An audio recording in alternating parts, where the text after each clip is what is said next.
एक आज मेरा YouTube पे मन कर गया एक कहानी कहने का। मेरे पिताजी बचपन में सुख सागर पढ़ते थे। मैं छोटा था जब मैं उनकी एक अध्याय रोज सुनता था। ये कहानी उसी में से ही है। एक बारी क्या हुआ, हरिद्वार के अंदर एक वेश्या मर गई। 4 दिन तक अपने कमरे में सड़ती रही। 5 में 6 दिन बदबू आने में अड़ोस पड़ोस ने उनको उठा कर ले के फूंक दिया। और उसी दिन एक बाबा मर गया। हरिद्वार में बाबा मर गया। उस बाबा का बहुत ही ज़्यादा नाम था। सारे राज में छुट्टी करवा दी। चंदन की लकड़ियों में फूंका गया।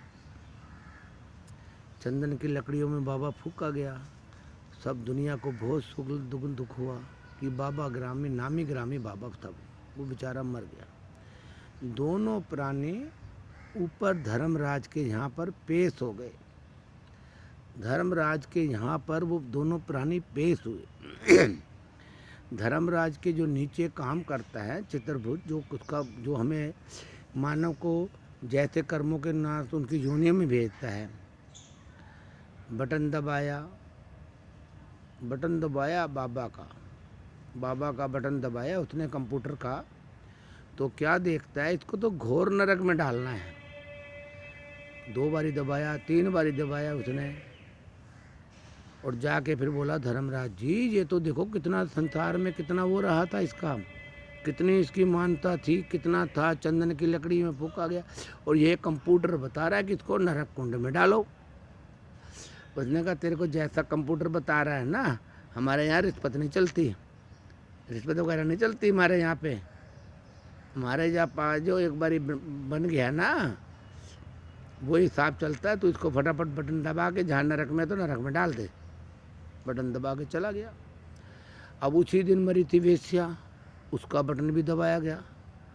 बटन दबाते के साथ बार बार क्या देखता है भैया, 5 दिन तक पड़ी सड़ती रही वेश्या थी। क्या देखता है उस वेश्या को देखता है कि इसको तो स्वर्ग में भी जगह कम पड़ रही है। स्वर्ग में जहाँ देवता रहते हैं वो भी जगह इसको उससे भी बड़ी बता रहा है कोई। और बैकुंठ में बता रहा है, बैकुंठ में जहाँ पर विष्णु भगवान का वास है उससे भी ऊपर जगह दे रहा है इसको उसका कंप्यूटर उससे भी बड़ी जगह दे रहा है। बड़ा दिमाग खराब हुआ चेले का। चेला फिर गया धर्मराज के पास, महाराज ये क्या हो रहा है, कंप्यूटर में गड़बड़ आ गई। उन्होंने कहा, कुछ गड़बड़ना है, इसको ऊपर भेज दे, भगवान के से भी ऊपर कोई बनाएगा परमात्मा, इसके लिए कमरा दे दे, बैकुंठ से ऊपर भी कोई इसको बनवा दे। चलो भेज दिया। पर चेला रहा परेशान। चेला बड़ा परेशान रहा। उन्होंने कहा, महाराज मैं बड़ा परेशान हूँ, मुझे ये बता दो, ये आपने इनको नरक ऐसी ऐसी जगह कैसे भेजा। उसने कहा, देख तुझे मैं समझा रहा हूँ।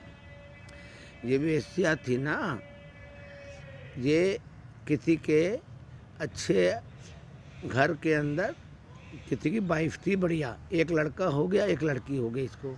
और देख पृथ्वी पे इसका लड़का कितना बड़ा डॉक्टर है, लड़की देख कितनी बड़ी जज है। इसने अपना तन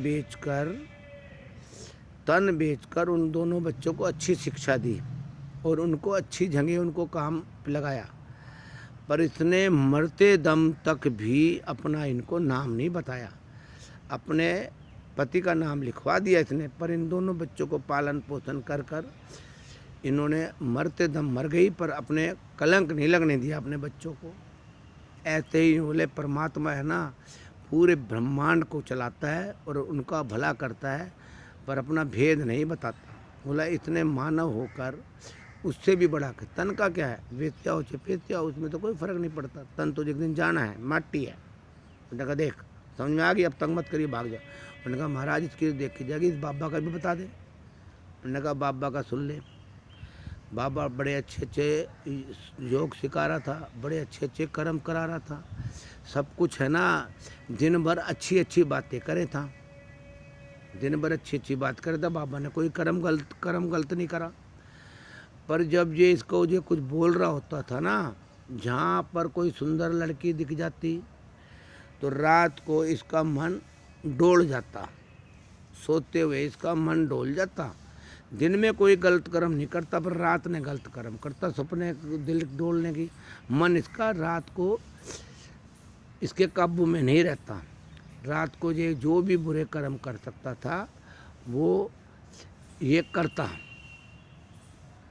बोला भगवान ने इसको मना थोड़ी करा था कि शादी ना कर तू। भगवान ने तो सृष्टि शादी के नाम से कराई है, पर ये यूँ बोला ये बाहर अच्छा दिखता था, रात ने फिर अपने करता था कर्म करता था। बोला इसको इस बार नरक में भेजा। पर मुझे सुख सागर के अंदर कहानी को मैंने छोटा था बचपन में सुनी थी, याद नहीं थी, पर कहानी ये सुख सागर की है।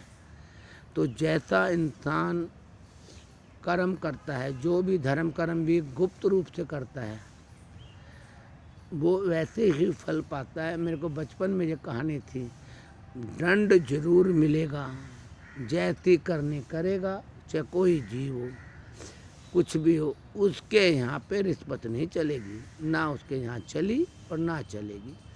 वो तो सृष्टि में हम जीव को बांध के भेज देता है चिप लगा कर, और फिर उल्टा बुला के उसके कर्मों का लेखा जोखा ले लेता है। जो मेरे को बुद्धि थी मैंने ऐसी कहानी आपको बताई है। अच्छी बुरी मैं कहता हूँ इसको सब्सक्राइब कुछ मत करो, अगर अच्छी लगे तो इसको मानो, अपने जीवन में उतारो। जय श्री कृष्ण बोलो, जय राम बोलो, जो तुम्हें अच्छा लगे उसका नाम बोलो, जो तुम्हें अच्छा लगे उसका नाम बोलो। जय श्री कृष्ण भगवान की जय।